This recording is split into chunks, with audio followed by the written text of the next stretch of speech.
동생인 신랑이 할 일이 아니라고 말하는데도 신랑은 신우 뒤를 졸졸 따라다녔습니다. 사실 신랑은 저에게 화를 내면서 말하는 사람이 아니었습니다. 처음 연애할 때도 그랬고 결혼하고 나서도 늘 좋은 말로 하지 화를 내고 소리 지르는 사람이 아니었는데 신우가 위암이란 소리를 듣고 나서 변했습니다.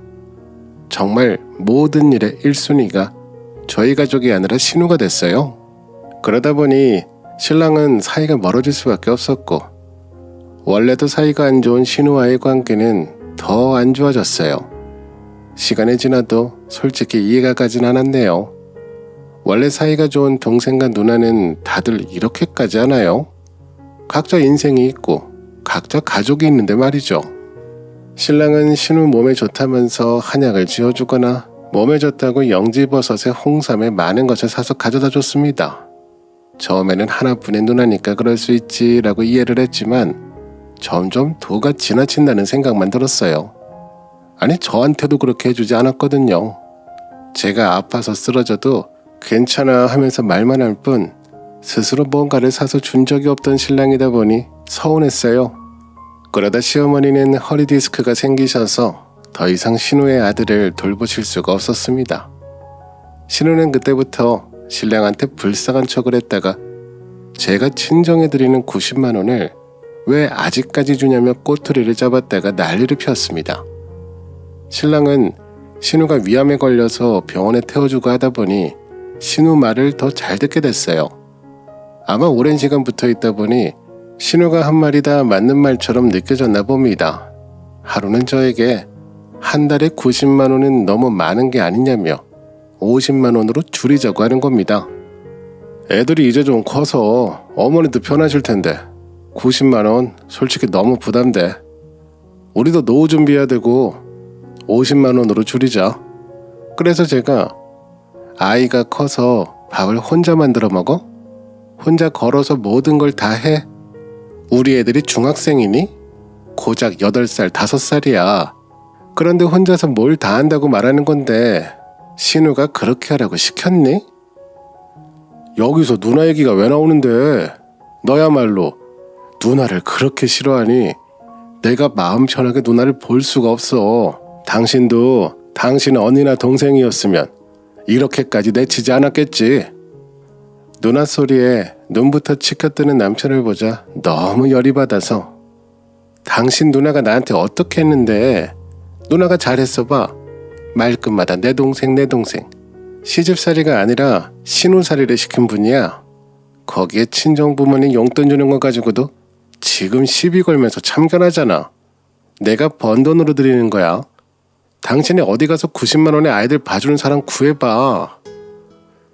저희 부부는 사실 신우 때문에 정말 많이 싸웠습니다.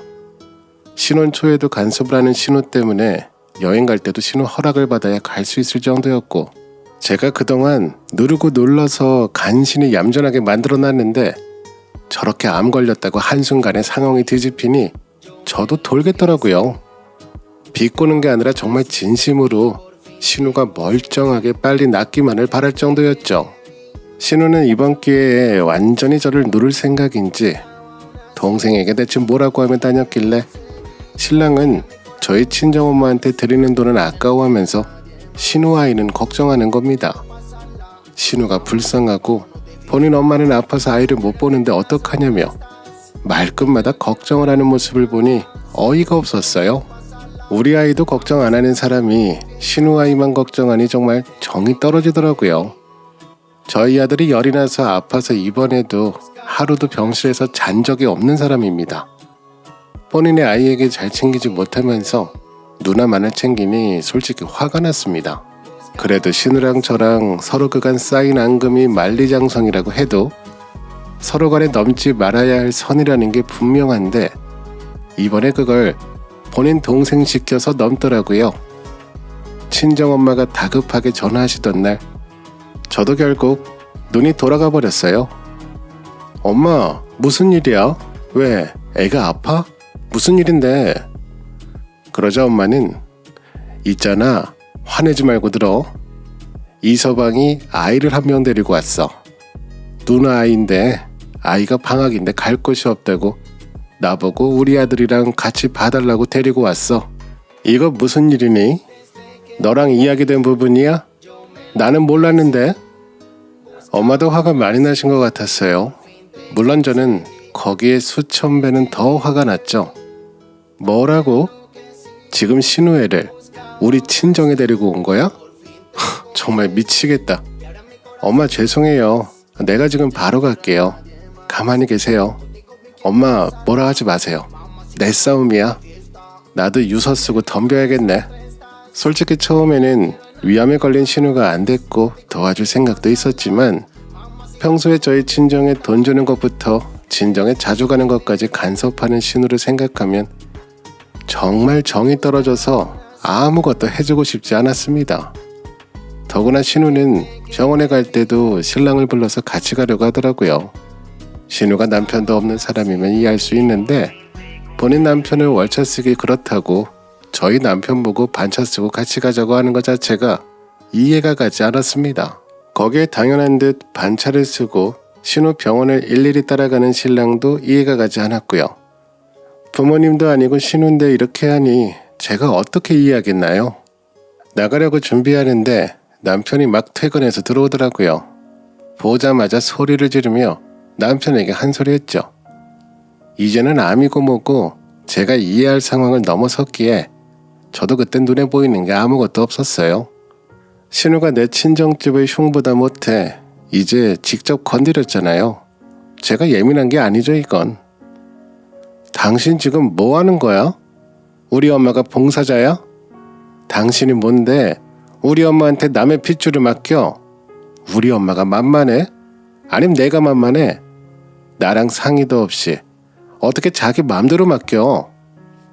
아이 그럼 어떡하냐. 누나가 오는데 방학 2달간만 맡아주시면 안 돼? 우리 엄마 지금 디스크 때문에 제대로 걷지도 못하는 거 잘 알잖아. 당신도 애 키우는 엄마잖아. 난 분명히 싫다고 했어. 그리고 난 우리 엄마한테 우리 아들 맡기는 것도 죄스러운데 우리가 왜 신우 아이까지 신경 써야 돼? 나 우리 엄마 90만 원 주는 걸로 얼마나 사람 면전에서 친정 욕한 사람 아이 맡기기 싫으니까 내일 또 데리고 오면 내가 쫓아낼 거야. 그러자 남편은 당신이 한 번만 봐줘. 남도 아니고 내 누나야. 그럼 누나 애를 누가 보는데? 당신도 정말 너무한다. 신랑은 저에게 화를 내더니 밖으로 나가더라고요. 신우 애들은 제가 데려다가 시댁에 놓고 와버렸고요. 나중에 남편이 저에게 문자로 한다는 소리가 10만 원을 더 드려서 100만 원을 드리자. 그러면 어머니도 괜찮지 않을까 하는 겁니다. 미취학 아동 2명 등 학생 1명, 총 3명의 아이를 돌보는 게 쉬운 일인가요? 본인 엄마인 시어머니도 못 보신다고 포기하셨는데 왜 우리 엄마가 고작 10만 원에 신우 애까지 봐야 되나요? 그리고 며칠 뒤 퇴근하고 집에 오니 저희 집에 신우가 와 있는 게 아니겠어요? 저는 저한테 말도 안 하고 신우를 집으로 데려온 것도 화가 났습니다. 신우는 저한테 갑자기 불쌍한 척을 하면서 눈물을 보이면서 이야기를 꺼냈습니다. 우리 아들 방학인데 한 달만 맡아주면 안 될까? 내가 병가를 오래 내서 지금 월차를 더 쓸 수 있는 상황이 아니라서. 그렇다고 허리 디스크로 서 있는 것도 힘들어하는 엄마한테 맡길 수도 없잖아. 그래 여보, 누나 정말 맡길 곳이 없어서 그래. 한 달만 장모님한테 부탁드리자. 그리고 한 달 잘하시면 앞으로 돈 조금 더 드리고 같이 봐달라고 하죠. 저는 아무 말도 없이 물끄러미 남편 얼굴을 쳐다봤습니다. 그러자 남편이 저를 보며 씩 웃더라고요. 정신이 아예 빠져버린 것 같아 보였어요. 그래서 제가 당신 미쳤어? 애 하나 보는 것도 힘들어서 못 본다고 하신 시어머니도 계신데 우리 엄마한테 3명의 아이를 봐달라고 부탁한다고? 당신 우리 엄마가 시어머니보다 5살 많으셔. 그것도 몰라? 우리 엄마 내일 모레면 70이야. 그런데 지금 애 셋을 맡긴다는 말이 나와? 그러자 옆에 있던 신우가 몸을 비비꼬면서 저한테 그러더라고요. 그럼 어떡해. 애 키우는 입장에서 지금 내가 얼마나 곤란한 상황인지 알잖아. 가족인데 이런 것도 못 도와줘? 당장 다음 주부터 방학인데 나 몸도 안 좋은데 스트레스 받으면 안 되는데. 아이 누나 너무 걱정하지 마. 내가 알아서 할게. 누나 오늘은 이만 가. 내가 택시 불러줄게. 그렇게 신우는 불쌍한 척 아픈 척하면서 본인 집으로 갔습니다. 신랑은 제가 찬성해 주길 바랬지만 저는 절대 안 된다고 신신당부했습니다. 신우 상황이 그러면 돈을 주고 사람을 쓰면 되는 문제잖아요. 맞벌이를 왜 하는데요? 돈 벌라고 하는 거잖아요. 솔직히 맞벌이 부부들 다들 도움이분 도움받아서 키우는 집 많습니다. 좋은 도우미분들도 많으시고 일주일 안에 구하려고 하면 구할 수도 있습니다. 그리고 그 전부터 시어머니는 못 본다고 하셨고 이제야 급한 척 부탁하는데 정말 웃겼습니다. 고작 10만 원 더 얹혀주면서 본인 아이를 맡기려고 하다니요. 요즘 등하원 도우미분 오시는 것도 60만 원이 넘습니다. 거기에 간식까지 챙겨주고 학원까지 보내주면 더 추가됩니다. 그런데 10만 원 더 주면서 생색을 내는 남편도 웃기고 신랑을 꼬드겨 저희 집에 맡기려는 신우의 계략도 얄미웠습니다. 평소 사이가 좋았다면 글쎄요. 이해를 할 수 있겠죠. 저도 맞벌이다 보면 친정엄마 도움 없었음 정말 힘들었겠다 할 때가 많았습니다. 이해가 안 되는 부분이 아니었어요.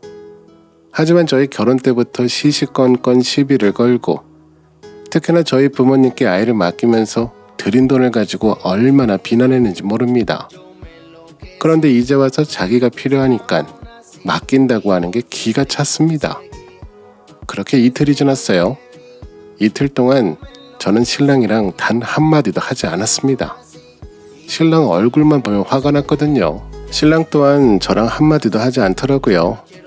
본인이 잘못한 게 하나도 없다는 식으로 굴었습니다. 저희 신랑은 이번에도 제 믿음을 배신하고 신우 편을 들었습니다. 신랑은 저랑 상의도 없이 저희 친정집에 가서 이야기를 했더라고요. 신랑은 저 몰래 저희 집에 찾아가서 신우 아이가 방학 기간이 2달인데 갈 곳이 없다고, 저희 둘째랑 나이가 같으니 친구처럼 봐주시면 된다고 부탁드린다고 말이죠. 저희 엄마는 난처해하셨어요. 말이 좋아 신우 아이지. 그리고 신우 성격이 얼마나 따지는 거 좋아하고 까탈스러운지 알고 있는 저희 엄마는 혹시나 아이 데리고 있다가 다치거나 일이 생길까봐 곤란해하셨습니다. 그래서 그날 제가 남편에게 그랬죠. 당신 당장 우리 엄마한테 가서 없던 일로 만들어. 왜 우리 엄마를 괴롭히는데? 우리 애들 맡아주시는 것만으로도 정말 죄송스러운데 당신이 우리 엄마한테 얼마나 잘했다고. 당신 누나 애까지 맡겨. 당신도 애 엄마잖아. 우리 누나가 이해가 안 가? 조금 배려해주면 안 돼? 누나 위암 수술하고 다시 복직하는 것도 힘든데 이런 일까지 누나가 신경 써야겠어? 그럼 당신 신우랑 인연 끊을 거 아님 나랑 이혼해. 나는 당신 누나 다시는 보고 싶지 않아. 왜 우리 부부가 늘 당신 누나 때문에 싸워야 되는데. 우리 부부 일에 간섭하는 것도, 그리고 우리 친정을 얼마나 무시하면 고작 10만 원에 우리 친정이 어디라고 맡겨. 당신 지금 나랑 이혼하자는 거야? 고작 이런 일로? 그래 하자. 나도 정말 누나 이야기 나올 때마다 덜 변하는 당신 보면 피곤해. 나도 당신 때문에 힘들어. 그렇게 이혼 이야기를 하고 너무 열이 받아서 주차장으로 나왔는데 저희 차에 신우 아이 짐이 한가득 실려 있었습니다. 정말 끝까지 자기 뜻대로 하려는 신우 행동을 보니 화가 났어요. 저는 저희 차에서 신우 아이 짐을 다 던져버렸습니다. 정말 보기도 싫었어요. 신랑은 왜 던지냐며 화를 내더라고요. 저보고 이기적이라고 화를 내면서 언성을 높였습니다.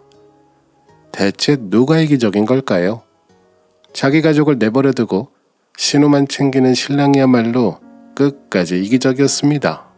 거기에 저희 친정엄마한테 찾아가서 그런 부탁을 한다는 게 부부 사이의 선을 넘었다고 생각했습니다. 신랑이 이런 행동을 하기까지 다 신우의 말 때문이겠죠. 저는 더 이상 신랑이랑 가족이란 관계로 엮이고 싶지 않았고 앞으로도 신랑은 신우의 말에 무조건 예스맨을 할 건데 그런 모습 더는 보기 싫었습니다. 우리 아이가 아파도 신우 먼저 챙기는 모습에 아빠로서도 빵점이라 생각했어요. 아빠로서도 자기 역할 못하고 남편으로서도 자기 역할 못하는 사람이랑 더 이상 살고 싶지 않았어요.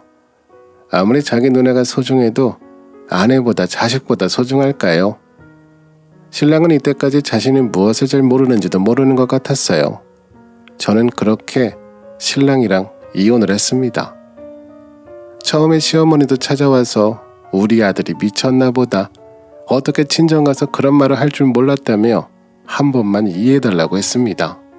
아유 며느라, 우리 아들이 누나가 아파서 잠시 정신을 못 차렸나 봐. 결코 자기 가정을 버릴 사람이 아닌데 아이들을 생각해서라도 이혼은 안 하면 안 되겠니? 다 우리 아들이 잘못한 거 아는데 한 번만 다시 생각해보자. 응? 시어머니는 저희 부부가 이혼하는 걸 정말 가슴 아파하셨어요. 솔직히 어머니도 신우에게 할 말 다 못하고 사신다며 신우 성격이 너무 강해서 그런 거니 이해해달라고 했습니다. 하지만 신랑의 돈 없는 행동에 부부로서 같이 살 자신이 없다고 말씀드렸어요. 하지만 이 사단을 만든 신우는 저에게 와서는 이혼하면 너만 손해지. 이혼녀 타이틀 달고 잘 살아봐라. 정말 끝까지 이기적이다. 이래서 내가 결혼을 반대했는데 에휴, 내 동생이 아깝다. 라고 하더라고요. 처음에 강하게 이혼하자고 화를 내는 신랑도 도장을 찍고 구청에 제출할 때는 저에게 미안하다고 사과하더라고요. 근데 전 신랑을 받아줄 생각이 없었습니다. 저는 신랑처럼 신우에게 호구처럼 당하고 싶지 않았습니다. 신랑도 이제야 신우의 이런 이중적인 모습에 신랑은 정신을 차리고 저에게 빌고 사정했어요. 내가 미안해. 우리 가족이 제일 소중한 건데 소중한 거 잃어버리고 나니 내가 얼마나 잘못한 건지 알 것 같아. 미안해. 다시는 당신한테 아이들에게 그러지 않을게. 가정을 최우선으로 할게. 잘못했어. 용서해줘. 그래서 제가 아니야. 당신은 그렇게 좋아하는 신우랑 같이 평생 잘 살아. 그런데 신우는 우리 이혼하니까 시댁에 안 온다며 내가 평생 자기 애까지 봐줄 거라 생각했나 봐. 당신이랑 이혼하니 나는 오히려 마음 편해.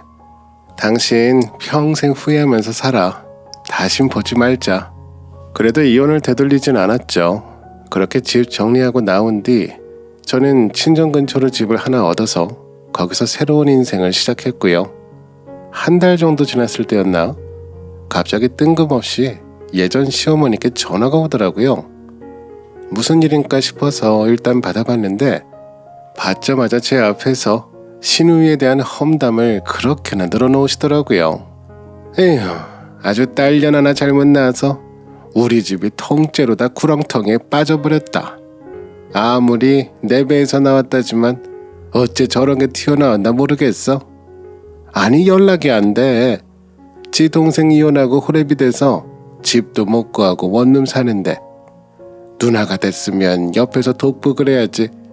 어떻게 그렇게 한순간에 입 싹 닫고 아주 모르는 사람처럼 그렇게 끊고 지내더라고.